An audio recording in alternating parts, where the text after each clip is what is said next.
इस सरकार का लगातार ये 11वां बजट है।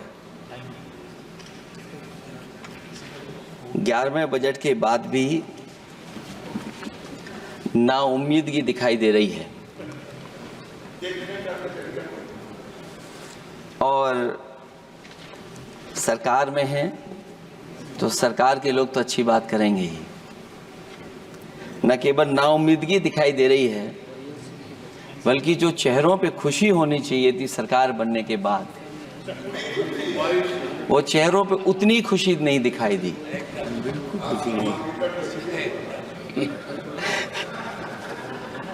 ये 11वें बजट में बेरोजगारों के लिए, युवाओं के लिए, गांव के लिए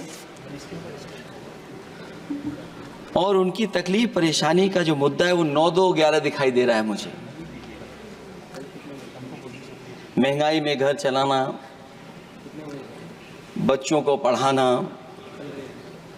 और घर के बड़े बुजुर्गों की दवा इलाज से लेकर के महंगाई का जो सामना करना पड़ रहा है, ये बातें परिवार वाले बखूबी जानते हैं।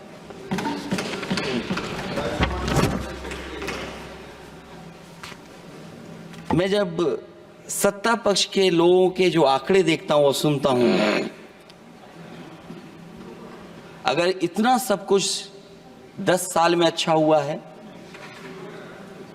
तो आप हंगर इंडेक्स में कहां खड़े हैं? अगर 10 साल बाद भी यही बात सत्ता पक्ष की तरफ से आएगी कि हम कहां खड़े हैं। आपने बड़ा सपना दिखाया make in India. Uttar Pradesh जैसे बड़े स्टेट से सबसे ज्यादा लोकसभा के सांसद चुने जाते हैं। हमें कोई बहुत बड़ा प्रोजेक्ट नहीं मिला, कोई बड़ा प्रोजेक्ट नहीं मिला। प्रधानमंत्री जी मिले हमें। और अगर कोई सभापति महोदय कोई बड़ा प्रोजेक्ट मिला हो 10 साल में, कोई आईएम मिला हो, कोई आईआईटी मिली हो और जो ट्रिपल आईटी किसी समय पर उत्तर प्रदेश को मिली थी, क्या उसमें क्या सहयोग सरकार की तरफ से हुआ है?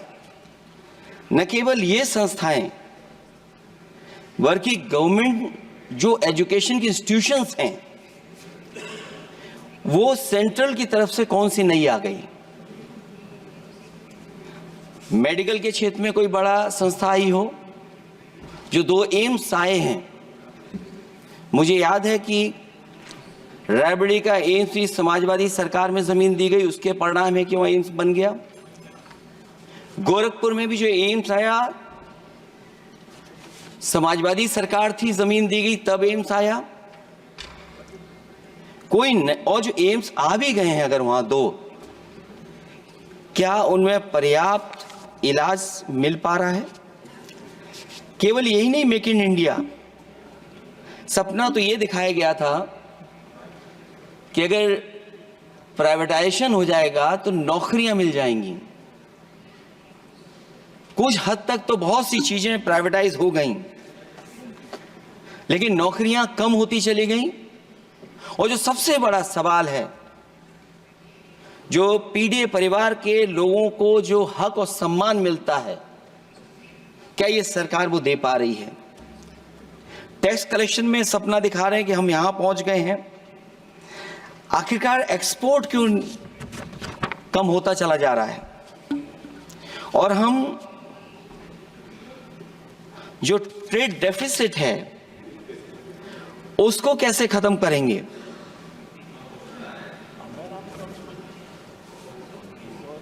दस साल में अगर हम वहीं के वहीं खड़े हैं और कोई ऐसा कुछ न दिख रहा हो और परिणाम जो रिजल्ट आए हैं यूपी के, उसमें दिखाई दे रहा है कि आपने कितना काम किया है। सभापति महोदय, अगर ये सब कुछ अच्छा किया होता तो क्या परिणाम ऐसे आए होते?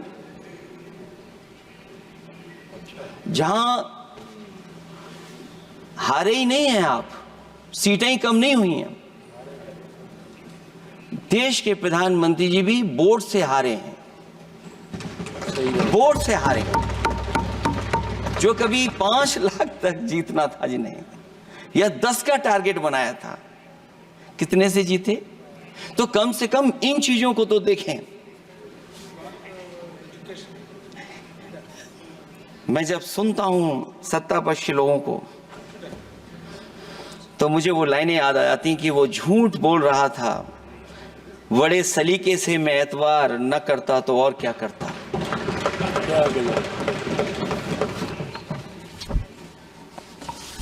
मुझे याद है कि देश के प्रधानमंत्री जी ने जनकपुर में एक झंडा दिखाया था और उस बस में 35 लोग बैठ करके अयोध्या आए थे।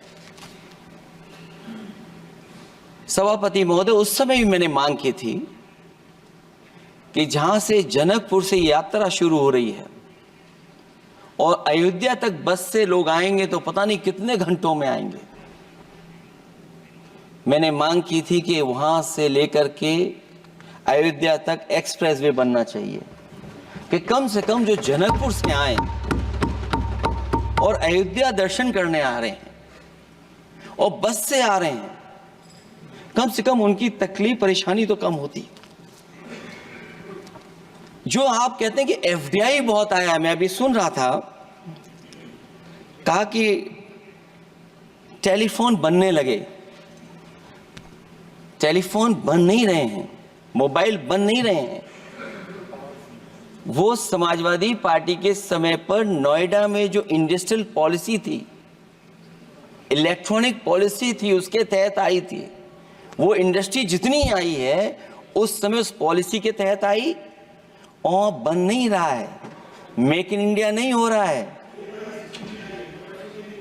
लेकिन जमीन किसने दी है? जमीन किसने दी थी उन लोगों को? बिना जमीन पर हवा में बना दो तो मैं आपका धन्यवाद दूंगा। उस पॉलिसी के तहत वो झूठ बोल रहा था बड़े सलीके से। आप कह रहे हैं कि एफडीआई लाए हैं हम लोग। एफडीआई, अगर पूरे देश का हम एफडीआई देखें तो उत्तर प्रदेश को कितना एफडीआई मिला है?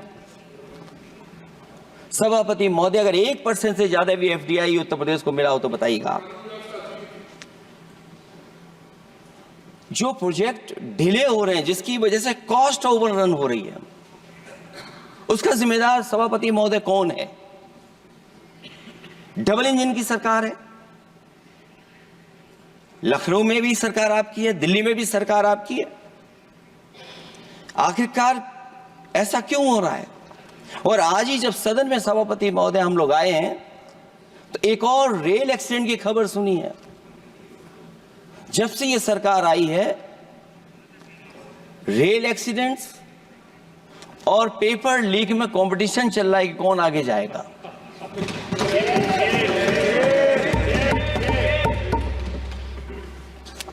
मैं तो अखबारों में पढ़ता था सभापति महोदय कि तोड़ फोड़ करके ही सरकार बनाते हैं। अभी एक सदस्य पिछली बार वो तोड़ फोड़ कर करके शायरी भी बनाने लगे हैं। जो प्रोजेक्ट और जिस प्रोजेक्ट के लिए प्रधानमंत्री जी एयरफोर्स का सबसे बड़ा हवाई जहाज हरकुलिस विमान लेकर के आए थे और वो सड़क पर उतरे थे, वो एक्सप्रेस वे पर उतरे थे। मैं समझता हूं सभापति महोदया, यहां जितने माननीय सदस्य हैं सबने देखा होगा और सबने निर्देश के अनुसार उस पर ट्वीट भी किया होगा।